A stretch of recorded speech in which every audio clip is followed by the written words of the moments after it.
촬영을 함께 하게 돼서 반갑습니다. 님들께서도 이 너무나 더위에 얼마나 고생이 많으셨어요. 저도 옛날에는 이 겨울이 싫었고 여름 괜찮았어요. 운동을 좋아해서 한여름에도 이 하늘을 바라보면서 태양을 보면서 뛰었죠. 그러고 우리 어렸을 때 뭐 축구나 야구 뭐 등등 하면서 특히 이제 축구를 더 많이 이제 하게 되죠. 야구는 장비가 다 있어서 야구도 많이 했습니다. 근데 축구 하면서 이제 땀 나니까 어떻게 해요? 학교 하고 이렇게 하죠. 이렇게 이게 답니다. 이게 정수가 얼마나 됐는지에는 흙탕물이 아닌 이상 먹어도 괜찮은 그런 상황이었다고 봐요. 그 시절의 추억이 저는 굉장히 지금도 아주 즐거운 추억으로 남아 있어요. 그런 뭐랄까 운동에 대한 열정, 공부. 근데 그게 운동을 많이 하니까 뭐가 좋냐? 운동을 많이 하니까 정신적 스트레스는 이제 없다고 봐도 과언이 아니죠. 다만 집에서 이제 부모 형제 관계 속에서 약점은 없죠. 어느 누구도. 그러나 그것은 또 얼마든지 해소될 수 있는 그런 여지가 있는 거 아니겠어요? 그리고 이제 그 부분에 대해서 말해보자면 칠남매니까 네 번째예요. 그러니까 위 아래 또 밑에 4명 그러한 어떤 위치 속에서도 세상을 많이 더 보게 된 것 같아요. 좋죠. 그러니까 내쫓는다는 거죠. 그 위에는 부모님, 그 다음에 누나, 형, 아래는 여동생 셋, 남동생 하나인데 저번에 말씀드렸듯이 다들 서울대학교 나오고 치과 의사에 성형외과 의사에 저기 또 미국 경제학 교수에 다 부모님의 덕분으로 잘 됐다겠잖아요. 그러니까 그렇게 열심히 하는 그런 누나, 형, 그 다음에 여동생들 틈에서 거예요. 경쟁. 어찌 보면은 그런 곁에 와서 그런 이제 학생 우리 친구 했겠지만 그 경쟁보다 더 어려운 것 같아요. 사실 따지면 그 이면에는 부모님의 사랑을 조금이라도 더 받는 이제 그러한 어떤 생각들 그런 게 생각이 납니다. 너희 가지고 출발해가지고 지금 이런 이야기에 이르렀네요. 자, 저번에 우리가 했어요. 우리 민법이니까 청재와 함께하는 청재의 어떤 재능도 보여드리고 대화의 청재 재능이 뭐였어요? 다 글쓰기, 말하기, 그리고 그다음에 배드민턴. 잘 쳐요. 매우 거기 가서도 청재 잘 쳐요 하는 이야기들을 많이 해주십니다. 어머니들께서, 부모님께서. 그래서 귀여움을 독차지하고 있어요. 그래서 그 부분은 이제 청재와의 먹방까지 이제 많이 보여드렸는데 그러면 이제 저를 보여드려야죠. 저를 독자들도 지금 민법이 뭐냐 또 실무가 뭐냐 이런 데에 관심을 가지고 들은 분들이 꽤 되실 텐데 잘 되고 있나 봅시다. 네. 그런데 일단은 이제 제가 이제 했던 걸 가지고 같이 말씀드려 볼게요. 자, 민사 재판이라고 하는 게 우리 재판하는 거잖아요. 이게 뭐예요? 재판 사실을 말하라. 너는 사실을 말하라. 그리고 증거를 제출해 달라. 증거가 있느냐. 그다음에 그러면 나는 주겠다. 재판부에서는 당신에게 법을 주겠다. 법을 적용해서 권리와 주겠다. 이거거든요. 그러니까 근데 우리가 보통 이제 제가 써놓은 이 책들 옛날 배워드리죠. 민법 좋은 판례 이건 1년에 15,000권씩 나갔던 책이에요. 학생들이 3만 명인데 15,000이죠. 이것도 15,000. 이건 2차 책이에요. 2차 책. 2차 케이스맥. 보통 출제자들이 다 출제 교수님이나 이제 판사님들 그분들이 가지고 들어가서 또 참고도 하고 하죠. 이거 2차 책입니다. 근데 옛날에 있잖아요. 에피소드 한번 말씀드려 볼게요. 옥탑방 고양이라는 그런 프로그램이 있었어요. 2000년대 초중반에.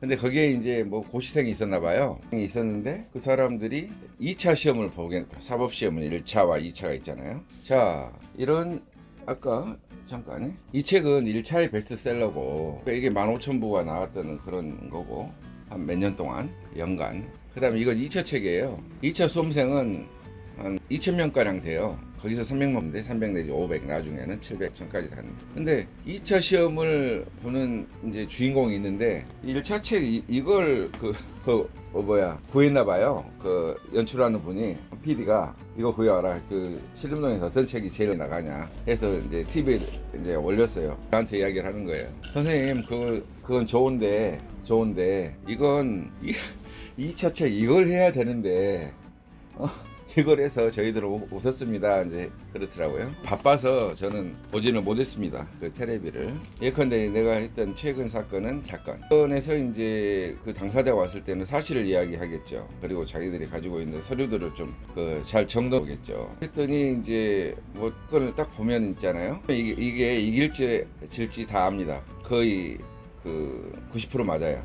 사안이 좋지 않으면 이기기 어려워요. 근데 사안이 좋더라도 부족한 거 있잖아요. 그런 것들은 참 필요합니다. 그걸 해내기가 쉽진 않아요. 그래도 일단 이제 어떤 사건이 한 2억 원 정도 그 돈을 빌려줬다고 하면서 그냥 그 계좌한 거죠. 해서 거기다가 뭐 대여다라든지 뭐 빌려준 말이라도 있으면 좋은데 그걸 안 하는 경우가 많거든요.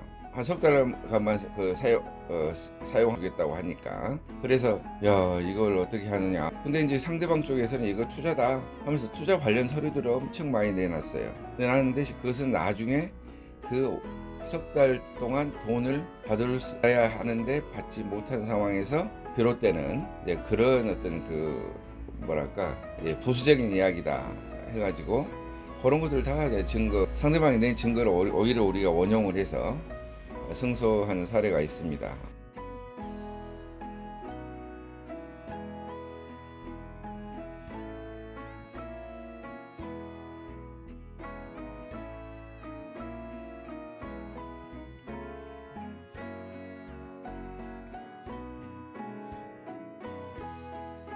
근데 사건이 1심과 2심과 3심 전부 상대방은 변호사를 다 이제 바꿔가면서 많은 주장을 했어요. 그 항소심에서는 반소도 하고 또 상고심까지 이제 그 상고 이유서까지 내가면서 재심했지만 애초에 이제 제가 사실과 증거하다니까 못 이긴다니까 쉽게. 그러나 이제 문자 메시지라든지 또 통화 녹음에 대한 녹취서 그런 내용에서 얘기는 없고 이자 이야기만 있을 뿐이에요. 그러니까 우리가 이길 수 있었죠. 사건을 담당하는 판사는 너무나 열심히 했어요. 1년 반 동안.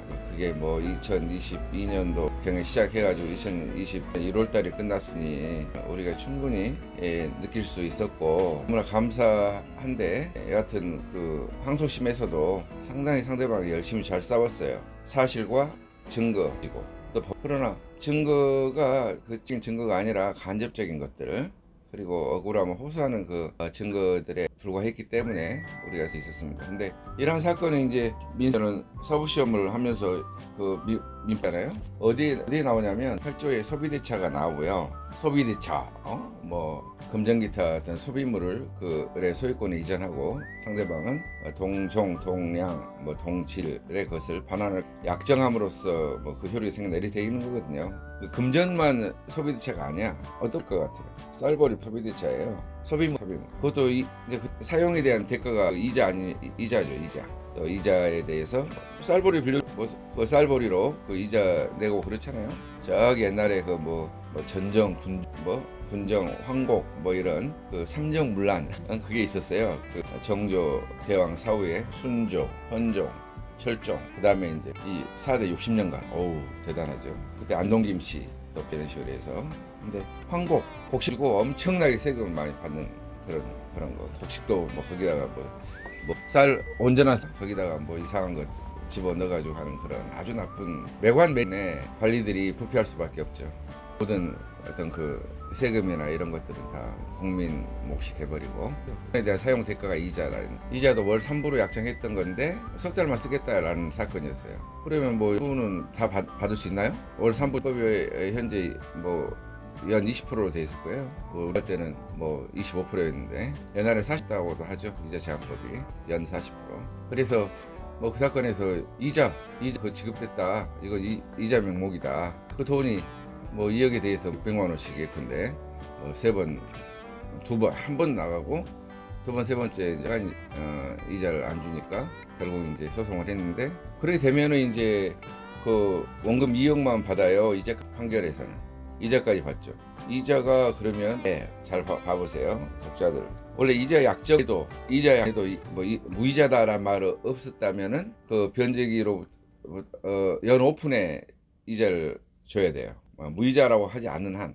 그리고 변제기 이후에도 연 오픈이 되는 거예요. 민사 그것은 지연이자야. 변제기 이후의 것은 지연이자고, 그 전까지는 대가로서 뭐랄까 법정 과실이죠. 법정 과실 민법적으로. 근데 여하튼 이제 이자 약정 이제 했기 때문에 뭐랄까 이후에도 그 이자인 거예요. 그러니까 연이심이 내의 이자 제한법 법인 내로 가니까. 근데 사실 이 재미가 있는 게, 우리가 소송을 지고 우리가 그 금전에 대해서 소송을 해서 보면은 뭐라고 알고 있어요? 그렇죠. 정확하게 알고 계시네. 역시 전문가 천재네, 천재. 정 PD 천재야. 12%예요. 12%인데 이것은 봐라. 또 지려면은 빨리 지고 이자만 많아지니까, 그러니까 소송 촉진한다는 것이거든요. 거래에서는 어떻게 되는 거예요? 원래 이자가 월 한 1%다 하면 12%잖아요.